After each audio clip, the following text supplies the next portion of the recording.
नमस्ते सभी को। जय सिया राम, हर हर महादेव, जय हिंद। स्वागत है आपका अपने ही चैनल एक्सपोजिंग फ्रॉड क्रिश्चियंस में।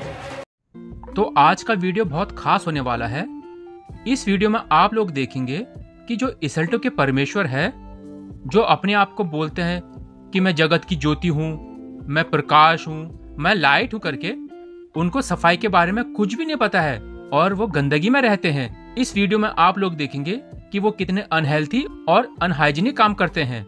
तो मैं इसल्टो से यही पूछना चाहूँगा कि जो परमेश्वर इतना गंदगी में रहता है, उसको हाइजीन के बारे में कुछ पता नहीं है, वो लोगों का कैसे उपचार कर सकता है? वो कैसे परमेश्वर हो सकता है? तो कुछ जो समझदार ईसाई होंगे वो ये वीडियो देख के साफ साफ समझ जाएंगे कि जो ये परमेश्वर है उसको वायरस, बैक्टीरिया, फ्लू इनके बारे में जब पता ही नहीं है तो वो परमेश्वर कैसे हो सकता है। तो आप वीडियो देखिए, मजे लीजिए और इसल्टो की बैंड बजाइए।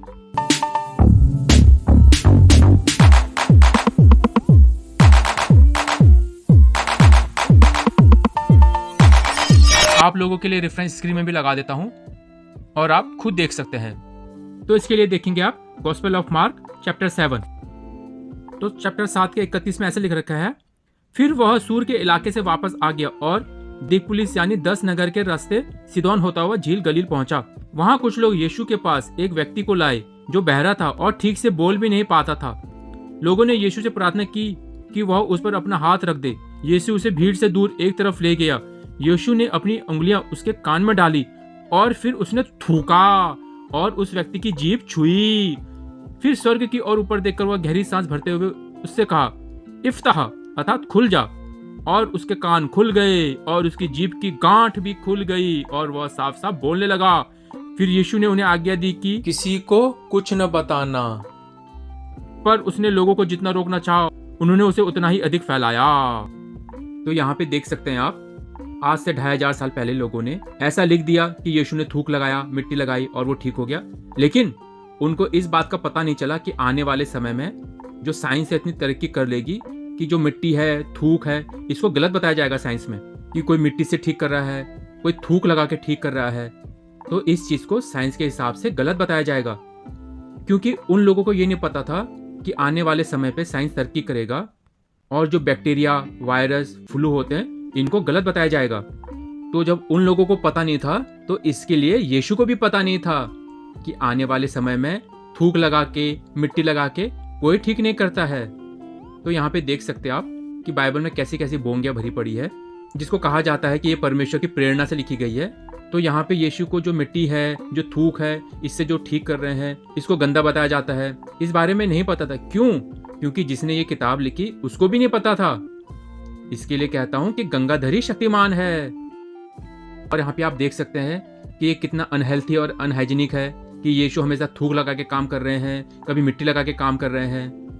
और दूसरी बात देखेंगे आप, वहाँ पे यीशु मना कर रहे हैं किसी को मत बताने इस चमत्कार के बारे में, लेकिन जो उनके चेले चपाटे हैं वो यीशु की नहीं सुन रहे हैं। और आजकल हमारे इसल्टे कहते हैं कि यीशु परमेश्वर था, अगर परमेश्वर की बात नहीं सुनी तो नाराज हो जाता था। यहाँ पे पूरा उल्टा ही चल रहा है। और अब आप दूसरा रेफरेंस देखेंगे, गॉस्पेल ऑफ जॉन चैप्टर 9। तो वहां पे लिखा है, जाते हुए उसने जन्म से अंधे एक व्यक्ति को देखा। इस पर यीशु के अनुयायियों ने उससे पूछा, हे रब्बी, यह व्यक्ति अपने पाप से अंधा जन्मा है या अपने माता पिता के? यीशु ने उत्तर दिया, न तो इसने पाप किए हैं न इसके माता पिता ने, बल्कि यह इसलिए अंधा जन्मा है ताकि इससे अच्छा करके परमेश्वर की शक्ति दिखाई जा सके। तो यहाँ पे आप देख सकते हैं कि जो जन्म से अंधे होते हैं, लूले होते हैं, लंगड़े होते हैं, तो जो परमेश्वर होता है उसको अपनी शक्ति दिखाने के लिए लूला, लंगड़ा, अंधा पैदा करता है। तो देखो कितना घटिया है ये बाइबल का परमेश्वर। चलो उससे आगे पढ़ते हैं। उसके कामों को जिसने मुझे भेजा है हमें निश्चित रूप से दिन रहते ही कर लेना चाहिए, क्योंकि जब रात हो जाएगी कोई काम नहीं कर सकेगा। उसके कामों को जिसने मुझे भेजा है, तो यहाँ से ये भी पता लगता है कि यीशु अलग है और जो यहोवा है वो अलग है। हमें निश्चित रूप से दिन रहते ही कर लेना चाहिए, क्योंकि जब रात हो जाएगी कोई काम नहीं कर सकेगा।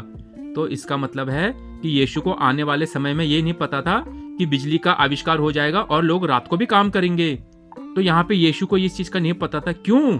क्योंकि जिसने ये गॉस्पेल लिखी उसको भी नहीं पता था कि आने वाले समय में बिजली का आविष्कार होगा और लोग रात को भी काम करेंगे। चलिए आगे पढ़ते हैं।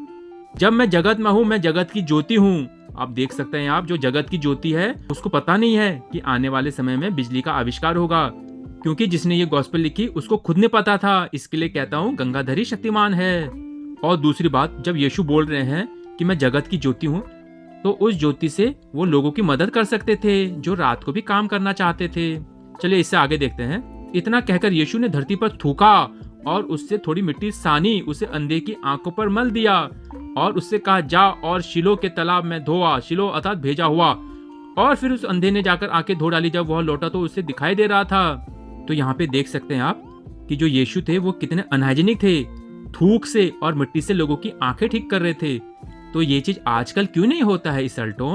तो इस पर तो मैं अपने इसल्टो से यही बोलना चाहूंगा कि भाई, जब आपको आंखों का दर्द होता है, बुखार होता है या बदन दर्द होता है, कुछ भी होता है, आप डॉक्टर के पास मत जाया करो।